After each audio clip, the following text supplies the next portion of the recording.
Hi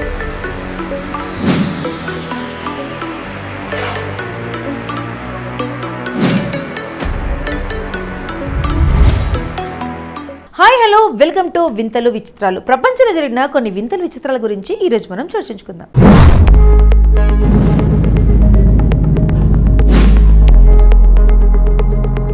ఆర్థికంగా వెనుకబడిన వారికి ఉన్నత చదువులు అందని ద్రాక్ష లాంటివే. చదవగలిగితే ప్రతిభ ఉన్నా అందుకు తగిన ఆర్థిక సాయం, ప్రోత్సాహం కరువైతే వారి ప్రతిభ అడుగంటిపోతుంది. పైగా దేశం గొప్ప మేధావులను కోల్పోతుంది కూడా. ఆ ఉద్దేశంతో వెనుకబడిన వర్గాల కోసం ప్రభుత్వం రెసిడెన్షియల్ స్కూల్ రూపంలో చదువుకునే అవకాశాన్ని అందిస్తుంది. అలా ప్రభుత్వం అందించే అవకాశాలను వినియోగించుకొని ఈ ముగ్గురు అమ్మాయిలు ప్రతిష్టాత్మకమైన నీట్ పరీక్షల్లో సత్తా చాటారు. అంతేకాదు సర్కారు చదువు సత్తా ఏంటో తెలిసేలా చేశారు. యూపీలోని మిర్జాపూర్ జిల్లాలో ఈ అరుదైన ఘటన చోటు చేసుకుంది. అక్కడ మారిహాస్ గ్రామంలోని ప్రభుత్వ సర్వోదయ విద్యాలయానికి చెందిన మొత్తం 12 మంది బాలికలు వైద్య పరీక్షల్లో ఉత్తీర్ణులయ్యారు. హాజరైన బాలకిల్లో దాదాపు సగానికి పైగా అందరూ వెనుకబడిన వర్గాలకు చెందినవారే.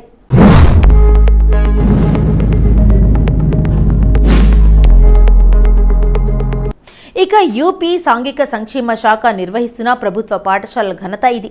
ఆర్థికంగా వెనుకబడిన పిల్లల కోసం ఏర్పాటైన సర్వోదయాలో బాలికలు ఉచిత రెసిడెన్షియల్ పాఠశాలలో వారంతా 6 నుంచి 12 తరగతుల వరకు చదువుకుంటారు. అక్కడే రెసిడెన్షియల్ స్కూల్లో ఈ ఏడాది జేఈఈ నీట్ వంటి పరీక్షలకు కోచింగ్ కూడా పొందారు. వారిలో వ్యవసాయ కూలీ కూతురు ప్రిన్సీ, రైతు కూతురు పూజా రంజస్, సైకిలిస్ట్ కవర్లు అమ్మే దుకాణదారుడు కూతురు కౌశాంబి శ్వేత ప్రధాన ఆకర్షంగా నిలిచారు. వారి వచ్చిన నేపథ్యం దృష్ట్యా డాక్టర్ కావాలని కోరిక మసక బారిపోతుందని అనుకున్నారు. అందులోనూ ప్రభుత్వ పాఠశాల చదివే తాము ఈ నీట్ ఎగ్జామ్ లాంటి వాటి కోసం కోచింగ్ తీసుకునే ఛాన్సే లేదు. కాబట్టి డాక్టర్ కావడం అనేది ఓ కలనేమో అనుకున్నారు ఆ అమ్మాయిలు.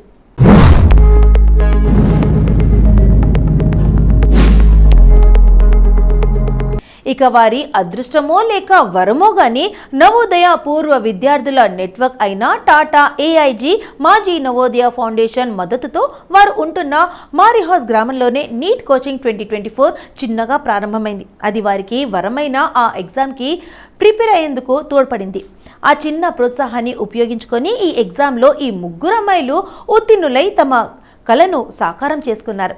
ఆ స్వచ్ఛంద సంస్థలో సుమారు 39 అడ్మిషన్ పొందగా వారిలో 25 మంది నీట్కి, మిగతా 14 మంది జేఈఈకి ప్రిపేర్ అయ్యారు. అయితే ఆ నీట్ ఎగ్జామ్కి హాజరైన 25 మందిలో 12 మంది ఉత్తీర్ణులు కావడం విశేషం. దీన్ని మిగతా సర్వోదయ విద్యాలయాల్లో కూడా అందించి వెనుకబడిన వర్గాల పిల్లలందరూ ఇలాంటి ఉన్నత చదువులు చదువుకొని తమ కలను సాకారం చేసుకునేలా చేయడమే తమ ధ్యేయమని మారి హంస సాంఘిక సంక్షేమ డైరెక్టర్ కుమార్ ప్రశాంత్ అన్నారు.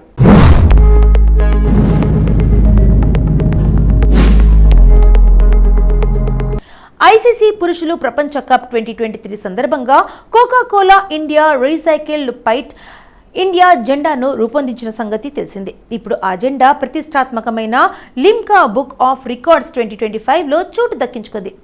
రీసైకిల్డ్ మెటీరియల్ వినూత్న ఆవిష్కరణ కేటగిరీలో ఈ గుర్తింపు దక్కించుకుంది. ఈ మేరకు Coca-Cola India and South West Asia public affairs and communications sustainability vice president Devyani Rana మాట్లాడుతూ ఈ ఆవిష్కరణకు సహకరించిన గో రివైజ్ ఐసీసీకి హృదయపూర్వక కృతజ్ఞతలు. రీసైక్లింగ్ వ్యర్థాలను విలువైన వనరులుగా ఎలా మార్చవచ్చో చెప్పేందుకు ఈ జెండా నిదర్శనం. ఈ లిమ్కా బుక్ ఆఫ్ రికార్డ్స్ గుర్తింపు అనేది మా పురోగతిని పునరుద్ధరించేలా గర్వపడే క్షణం అని అన్నారు.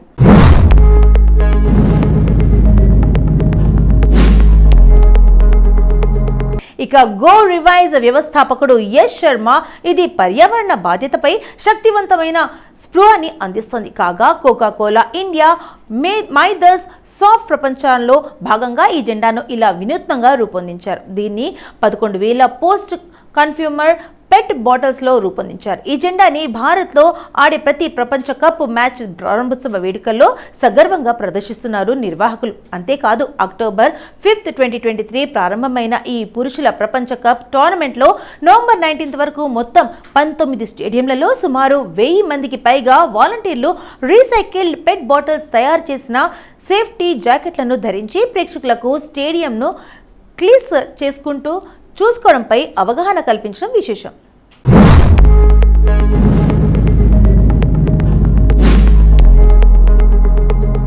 60,000 రూపాయల నగదు, 70 తులాల బంగారం, ఇతర విలువైన వస్తువులను అధికారులకు అప్పగించి రాజు జూన్ 12న ఎయిర్ ఇండియా విమానం 7878 డ్రీమ్లైనర్ బోయింగ్ తీవ్ర విషాదాన్ని నింపింది. సర్దార్ వల్లభాయ్ పటేల్ అంతర్జాతీయ విమానాశ్రయం నుంచి లండన్కు బయలుదేరిన విమానం టేకాఫ్ అయిన కొన్ని సెకండ్లోనే విమానాశ్రయానికి సమీపంలోని బీజే మెడికల్ కాలేజీ ప్రాంతంలో కూలిపోవడంతో భోజనం తింటున్న విద్యార్థులు 4 చనిపోయారు, మరికొందరు గాయపడ్డారు.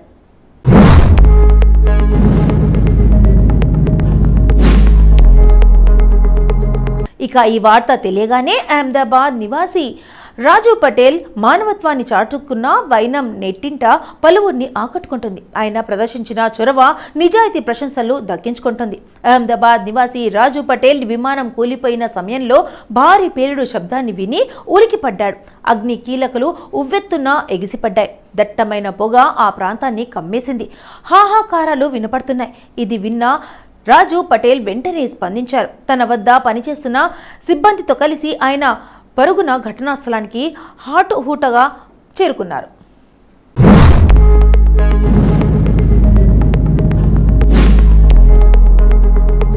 కానీ అప్పటికే అదుపు చేయలేని రీతిలో అగ్నికీలలు ఉవ్వెత్తున ఎగిసిపడుతున్నాయి. దీంతో ఏమీ చేయలేక నిస్సహాయంగా నిలబడి ఉన్నారు. ఇంతలో సహాయ దళాలు అక్కడికి చేరుకున్నాయి. సంఘటనా స్థలానికి చేరుకున్న కొద్ది మందిలో రాజు దట్టమైన పొగ, పెరుగుతున్న మంటలు, కేకలు, అరుపులు వినిపిస్తున్నా గందరగోళ పడలేదు. స్థానికులు ఇచ్చిన బట్టలు, చాపలను ఉపయోగించి గాయపడిన వారిని ఆసుపత్రికి తరలించారు. సమయం వృధా చేయకుండా గాయపడిన వారిని వీలైనంత వేగంగా అంబులెన్స్ లోకి ఎక్కించి ప్రాణాలను కాపాడటంతో కీలక పాత్ర పోషించారు.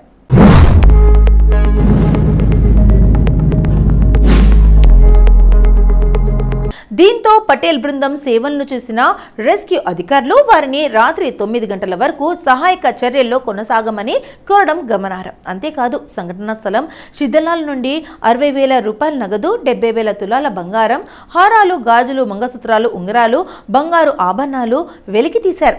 ఇంకా విదేశీ కరెన్సీ, ల్యాప్టాప్లు, మొబైల్ ఫోన్లు, ఐడి కార్డులు, వెండి వస్తువులను సేకరించి వాటిని జాగ్రత్తగా, నిజాయితీగా పోలీసులకు తిరిగి ఇచ్చారు.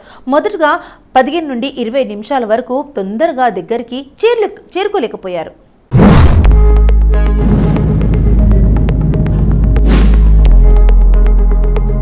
మంటలు చాలా తీవ్రంగా ఉన్నాయి. కానీ మొదటగా అగ్నిమాపకం దళం 108 అంబులెన్స్లు వచ్చిన తర్వాత సహాయం చేయడానికి ముందుకు సాగాం అన్నారు రాజు.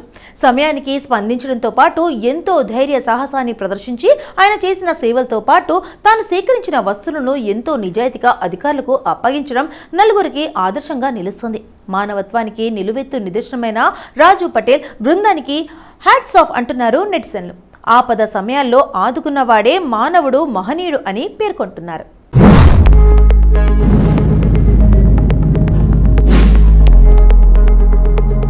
సో ఇదండి ప్రపంచంలో జరిగిన కొన్ని వింతలు, విచిత్రాల గురించి ఈరోజు మన ఎపిసోడ్లో చర్చించుకున్నాం కదా. మరి రేపటి ఎపిసోడ్లో మళ్ళీ కలుద్దాం. అంటే టేక్ కేర్, బాయ్.